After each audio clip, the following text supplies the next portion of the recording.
Hello there. My name is V. I'm in my 20s.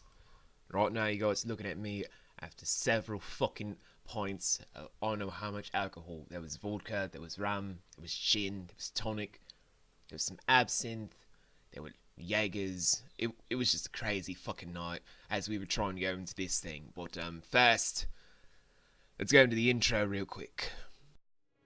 It's showtime. Finish starters all day, king of hearts we don't play.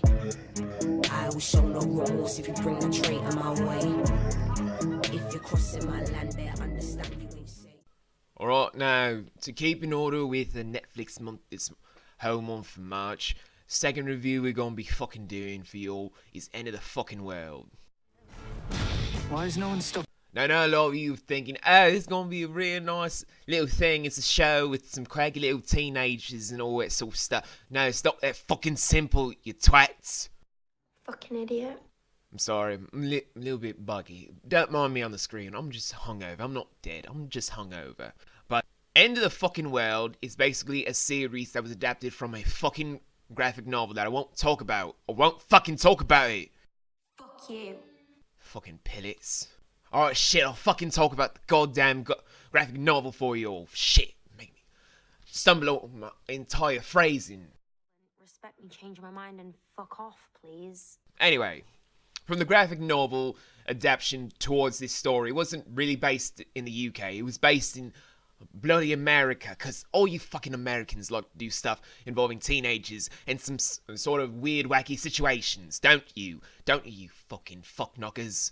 Anyway, the whole story revolves around this young little twat, or name is James, and this aspiring little bird of Alyssa.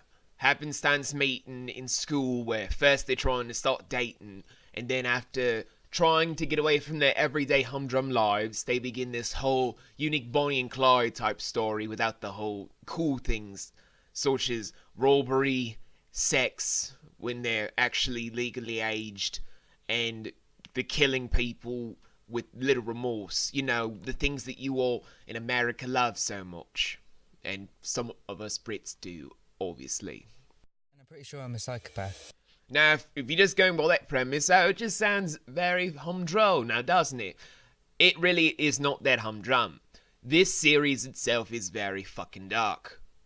From James's perspective, he thinks he's a sociopath because he saw his own mother commit suicide in front of his eyes by a really young age. Poor little bird just decided to commit suicide just because his son wanted to just feed the fucking ducks. Is that so wrong to feed the little duckies, you fuck knocker? Anyway, enough about that. And Alyssa comes from a very broken family of having a bum father that abandoned her and her mother, who then the mother, her submissive self, decides to marry the first little git, decides to give her a bit of a impoverished lifestyle for herself where she can live in luxury like a lady, even though she's nothing more than a strumpet. Fucking fuck knocker. Anyway, there are a few more things we could diverge into all this. Don't worry about myself on the screen. I'm not dead. I'm just hungover. There are a lot of things we could dive into involving the backstory, but first let's go over some small little details that have been changed from the graphic novel to this pissant show. Firstly, like I said before, it was based in a fucking America, not in Britain. Us Brits have more class than this. Not any of you fucking American dolts. Fucking fuckknockers. No.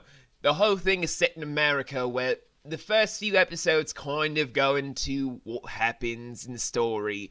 They kidnap a car from James's father after punching James's father in the face, even though that whole punch in the face thing is a little bit later. But the whole burning the hand thing is for the show, whereas in the books, I believe it was something about cutting a finger, cutting the hand, something involving cutting something, but for no real reason, just I wanted to fucking cut something. And then there's the whole thing involving the pedophile that's in episode 2, where it's not really they rob him like in the show. They just have a pedophile moment and then they just like, alright, that was fucked up. Let's just move on. Let's just take the piss out of all this again. Then they try and stumble into the rapist house in episode 3, where this is where the plot diverges from the graphic novel. Where after James murders the rapist from trying to fuck Alyssa without consent, because you know that's what a fucking rapist is. You just stop paying fucking attention because you got the goddamn IQ of a fucking goldfish, you fucking pillet.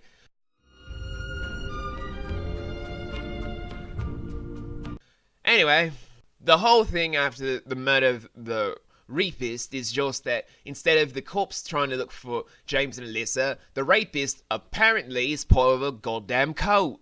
And the cult is trying to go after them because they killed one of their most profound members. Why? How? Who fucking cares? None of you really fucking care. You're not even really watching this goddamn review. Right now you're just screaming between this and porn because you got the fucking IQ of a goddamn goldfish. Fuck knockers. Again, don't worry about me on the screen. I'm not dead. I'm just hungover. So, moving back onto the plot, because that whole Divergent thing, the directors from the UK have been trying to make a more unique and grounded story about what happens when two dumb shit little teens do one take of the piss after another take of the piss, point A after point B, while the police are trying to gather more information to see if they were the murderers, which they are, of the rapist, but not really understanding why they had to murder the rapist. Unlike how the cult, where they're just like, oh fuck, they killed one of our men. Let's go off and kill them. Let's knock them off. And then the ending is very much different. Now, normally there'd be a no spoiler thing, but that's only when I'm really awake. But I'm just hungover. I'm not dead, guys. I'm just hungover.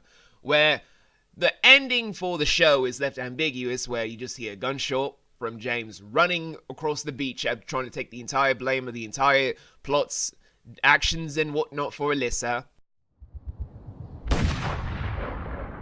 Where we're just left to wonder, was he killed? Was he injured? Is he now in prison after being shot? What is the real provocation behind those actions? Whereas in the graphic novel, James is dead. James is fucking dead, and Alyssa's a broken woman because of it. What the fuck are you doing? Shane! Which could make another interesting story, but again, I'm not really going to dive into that because we're not talking about the fucking graphic novel. Again, guys, I know you might be seeing this all on loop, but trust me, I'm not fucking dead. I'm just hungover. So from just that whole perspective of just the plot thing, what about the characters? Were any of the characters interesting? Well, since I didn't read a lot of the graphic novel, I only just skimmed through it, because fuck it, why not?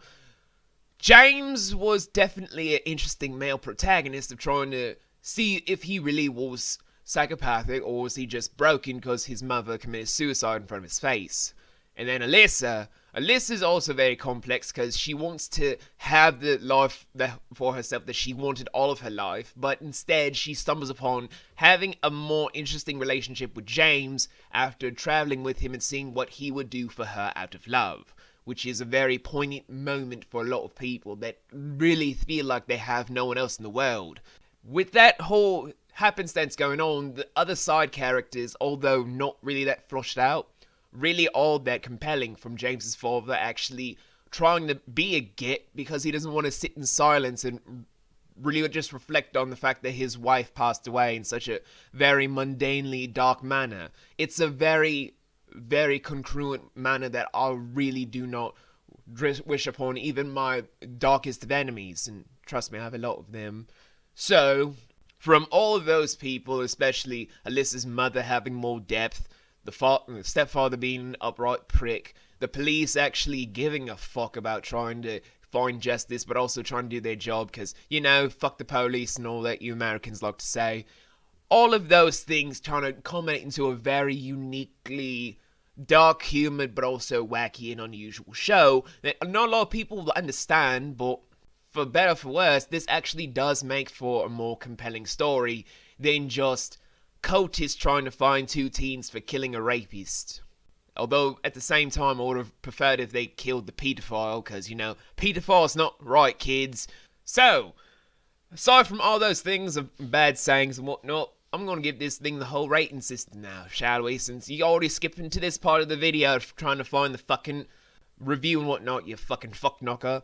Where we're going to just give this whole thing, I'd say 11.8 out of 13 for its story, plot lines, character development, and even for its musical soundtrack. but falling short on having its most ambiguous ending, kind of culminating into a factor of, is it going to be a good season 2 with Alyssa trying to pick up her life after James's death and seeing his ghost, or is it going to be James and Alyssa meeting up in prison just to try and talk things out lava to lava, which could go into many more dark scenarios, which would be okay if we could have gotten greenlit for it.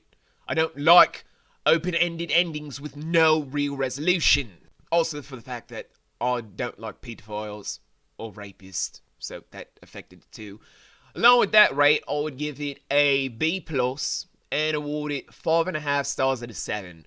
And basically giving you guys the recommendation level to watch this at your earliest convenience, but not rushing towards it. It's not going anywhere just yet, but just make sure that you know what you're getting into. You can catch End of the Fucking World on Netflix, and also try to find the DVDs. Well, that's all I got to say for now, and before we go on to the next thing, guys, I will admit one thing. I'm not hungover. Well, I am hungover, but I am dead inside from this fucking show. It's a fucking fuck knocker. He's basically Gandhi. Anyway, guys, I'll see you for my next review coming out for Netflix month of, I believe it was, oh shit, it's gonna be very, very day by day sort of thing. Anyway, allons-y. Enjoying my out of here, my lovely nomads, pod people and strangers everywhere across the pond and the internet in general. You crazy mother. So if I gotta choose someone, then it must be her. She been here since day one. I guess I'm gonna have to call her back. I guess I'm gonna have to call her